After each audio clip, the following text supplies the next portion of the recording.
Hardcore Lies. Hey guys, Rob from Georgia here with you. I'm your Wednesday night host here at BodyBags. It is week 366. It is random week.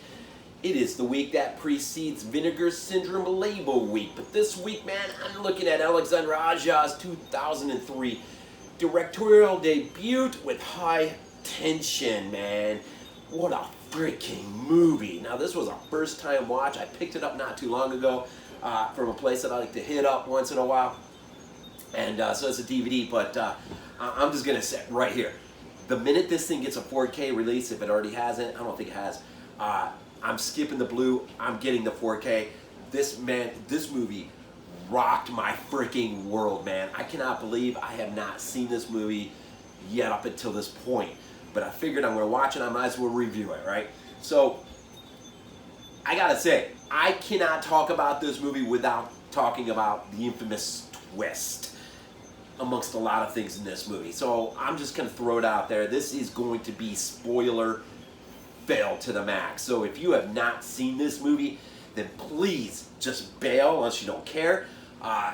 Small part of me thinks the movie's not really, I don't know, it's one of those movies where it's not like, well, yeah, you want to see the twist, you want to see the reveal. So bail and check out my video later after you've seen it, but I do highly, highly suggest, if for no other reason, man, even if you're not the biggest Aja fan, check it out for Giannato De Rossi's work in this movie, man. We're talking, the guy who made much of Lucio Fulci's work memorable as far as Zombie and House by the Cemetery and beyond, who also has had a chance to direct a few of his own. If for no other reason, man, the cinematography is it's just freaking beautiful. But for no other reason, and you're a lover of Italian cinema, well then you gotta check it out, man. But this is the film, I understand, that got new wave of French extreme horror rolling. And so I need to talk about the twist, man, in this whole movie. So, man, this probably is best served for a pod or whatever, but I'm going to try my best, man. Really what you got here, you got two girls, man, coming home, I think, from college. They're going to spend the weekend at the one girl's house, Alexa's house. Maria is her friend, they're best friends. And but the first night, well, right from the beginning, some awful things are coming your way, man, because the very opening frame of the movie, you're introduced to Maria, you're in a sanitarium, and she's beginning to tell this story. And what you have unfold the next hour and a half really is her twisted version of the events that unfold. But what we find towards the end is something quite different than what we get. This is a movie that throws itself back to the 70s vibe, to the old French ideas of the Grand Theater, the gore, but the illusion, and setting yourself up for one direction, making you think this is what you're getting, a pretty straight slasher film, but then, man, really pulling the rug out from under you, really turning the thing upside down. And it does so in a way with its reveal, and it's sort of a twofold reveal in a way. But it does so in a way that my own personal feeling is this movie is almost better enjoyed the second, third time you've seen it, knowing the reveal, because there's such a psychological level of depth to this movie that just makes it fun to watch. Let me just lay it out here. They get home, they're home for the weekend, and first night, this truck, man, shows up out of nowhere seemingly, headlights blaring into the doorway. The father of the home answers the door. Alexa's up in her bed with earplugs in, so she really doesn't hear what's going on. Maria is aware something is going on, but she sort of stays put. Basically, you get this monster, man. This guy just basically comes in and just lays waste to this house, man. The effects, man, are absolutely freaking blood-curdlingly insane, man. The mother gets it, even the little brother, the little boy gets it, the dad gets it. Alexa gets abducted, and Maria sets herself to pursuit. And for the rest of the movie, man, it's like Maria and the killer begin to tangle, but tangle in a way that you find out later when it's revealed that the killer, if you haven't bailed yet, man, bail.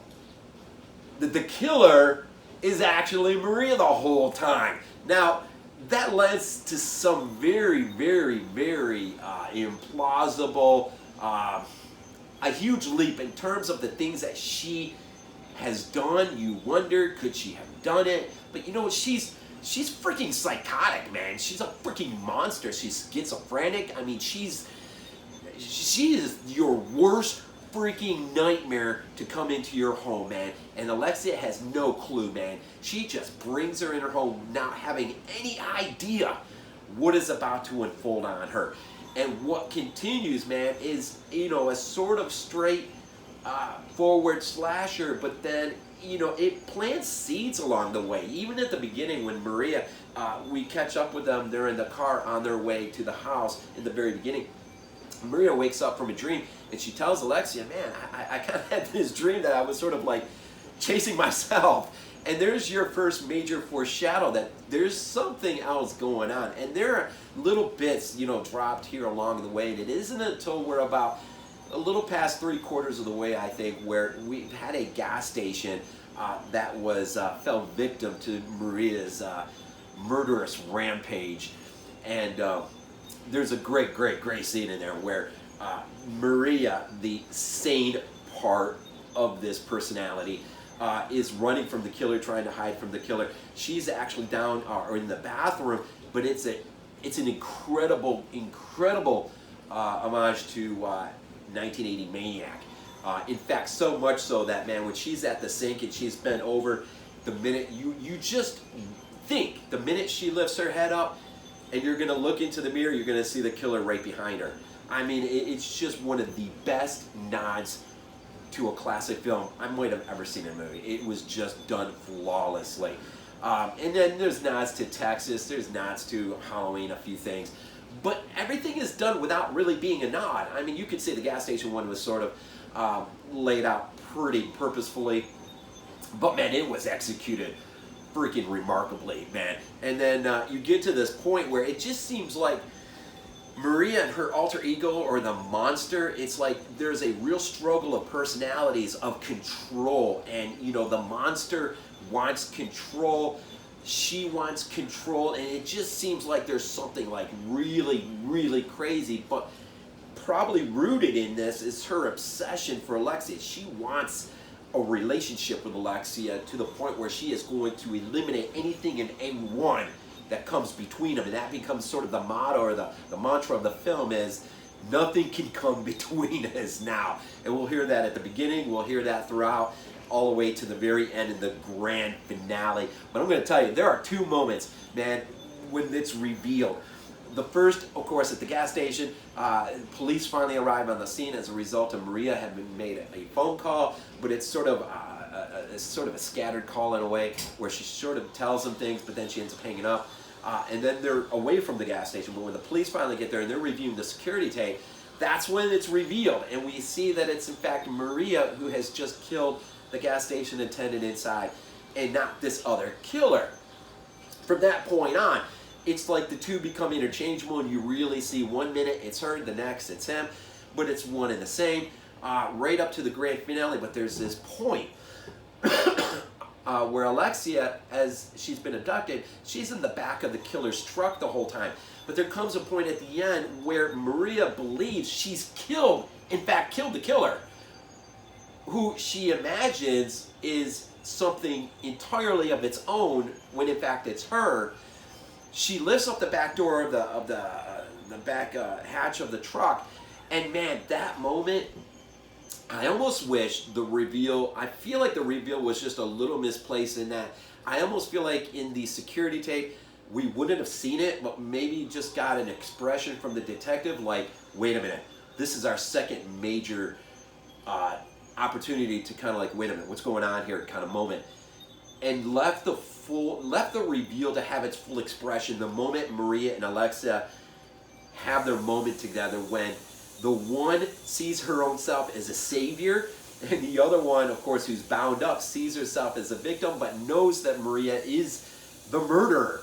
And the moment is so freaking real. I mean, it's one of the best laid out moments, and it's terrifying, even to the point where, as Alexia ultimately gets away, she's running. We have this great chase where Maria has this big concrete saw thing, and there's this grand finale that involves a passerby in a car.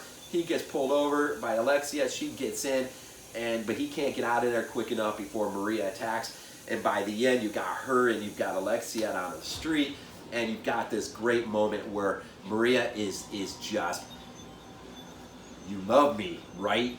Tell me you love me. You love me." And Alexia is forced at that point to cede, in a way, but then ultimately she does get the upper hand. And there's bookends in this film. We open up with a scene from the sanitarium with Maria beginning to tell us this twisted version of what's about to hit, and then we get the end where we're back in the sanitarium, but it's Alexia who's on the other side of a two-way mirror. But there's this great moment, man, that unfolds, and it is terrifying, man. It is absolutely terrifying.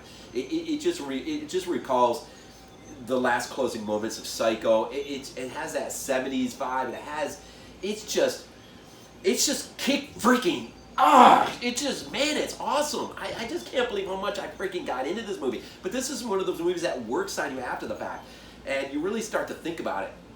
Giannato De Rossi's work is freaking outstanding in this movie. The cinematography is freaking unreal. This is the guy who will do the Hills remake for Aja, the Crazies remake, Maniac remake, The Nun, Shazam he'll do, Crawl, he'll go back to Aja again. The composer, man, the composition to this movie is freaking unreal too. The music that accompanies it, the score, it's freaking, man, the atmosphere, just the whole movie, man. It may have some slight minor faults here and there and things that you could try to pick apart if you really want to, but for a directorial debut, man, for a grand opening, it doesn't get any better than this, man. I don't think, man. He is, for me, man, now he is the grand Aja, or the great Aja. This man, I cannot wait to see what he might conjure up post-Crawl, which was fantastic as well. But anyways, a few thoughts. I just have this feeling my time is getting long. Man, so many reasons to check this out or recheck it out. Man, it just works on some weird psychological levels. And some of the nods it pays tribute to, man, to prior genre film is just freaking fantastic. And I really just got a freaking kick out of it. And even knowing the twist, going back and reviewing it again, looking at it, it's just, man, there's just a lot of things that work on you. So, man, I don't know. It was great. It was great. Like I said, when this thing gets a 4K release, I'm hopping on that thing. This thing will be in my 4K collection whenever that hits. So, awesome, man. Awesome. Aja at his freaking best, I think. Maybe, perhaps, at his best. And just awesome to see De Rossi get included in this effort, man. It is just, the effects are unreal. They are unfreaking real. What a great movie. What a freaking outstanding movie. Anyways, man, next week, Vinegar Syndrome Week. Be sure to check it out. A lot of great films are being laid out across the week as we just spend some time with Vinegar Syndrome as a label. I'll be looking at Luther the Geek, so I'm kind of looking forward to that. Haven't seen that probably since I was a kid. And then just good stuff coming out, man. Just stay plugged in. We're very thankful and appreciative for you guys that just log in and watch and sub and comment and all that great stuff. It's been a great theme week as that passes. And now we get into the month of September, and October lies out there, man. We're getting there. But anyways, we always end these things off, man. Always end these things off with Go Bills. This is not a dream. Not a dream.